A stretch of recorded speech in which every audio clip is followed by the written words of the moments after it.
Gauzak hemen ez dira zerutik erortzen. Euria bai, eta hegazkinen bat edo beste ere bai, lantzean behin. Ados, kasualitateak ere existitzen dira. Aurkitu nahi duenak baina, bilatu egin behar du ezinbestean. Ogia jan nahi duenak lehenago garia erein behar duen modu berean. 2013ko abenduaren 28an, Inozente egunez egin zuen salto ginetara Alabediren Euskara Hutsezko bigarren emisioak. Urtebete lehenago, Eusko Jaurlaritzak martxan jarritako irrati lizentzia berrien banaketarako lehiaketak bultzatu gintuen erabaki hura hartzera. Lehiaketa hark, eta gure dialean hain urria den aniztasuna bermatzeko sentitzen genuen erantzukizunak. Orduko ura, egoitza Madrilen duten eta betiko enpresa handien kontrolpean dauden irrati komertzialei begira egindako lehiaketa bat zen, eta hala salatu genuen hasieratik. Gurea bezalako irratiak ez ziren kontuan hartzen, euskararentzako gutxienekorik ere ez.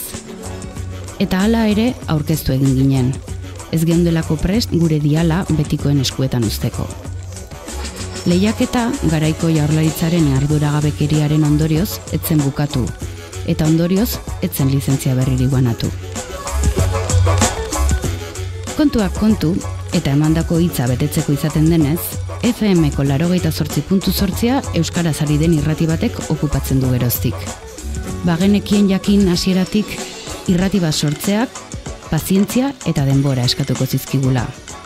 Txikia denak helmuga erdiesteko handiagoek baino pausu gehiago eman behar duelako beti, baina ausartu egin ginen alere. Asko da elkarlanari zor dioguna Alabedi irratian. Asko dira elkarlanaren ondorioz sortu diren irratsaioak gurean. Baita handitu, sendotu eta Euskal Herrian zehar edatzen joan direnak ere. Gasteizen jaioarren gaur egun Euskal Herriko 15 irratitan entzuten den arratsaldetako Zebrabidea magazina dugu horren adibidetako bat. Baina ez da bakarra, zorionez. Duela urte batzuk, Bilbo hiria eta Alabedi elkarrekin goizetako magazin bat egiten hasiko zirela esan izan baligun norbaitek, erotzat hartuko genukeen. Pentsa ezina zena egun gertatzen ari da ordea. Goizeko 9:00 11:00. 88.8an. Irrati berri baten hitza edukiz betetzen ari da apurka. Kolaboratzaile Sari Zabel bati esker, apustu berri honekin Euskal Herriko zein Arabako aktualitateari erreparatzeko beste modu bat landu nahi dugu aurrerantzean. Etorkizuna gaur eta hemen irudikatzen delako. Geroa guk geuk marrazten dugulako egunero. Goiza gurean izpidea da. Izpidea ematen jarraitzen dugun bitartean, bagarelako eta bagaudelako.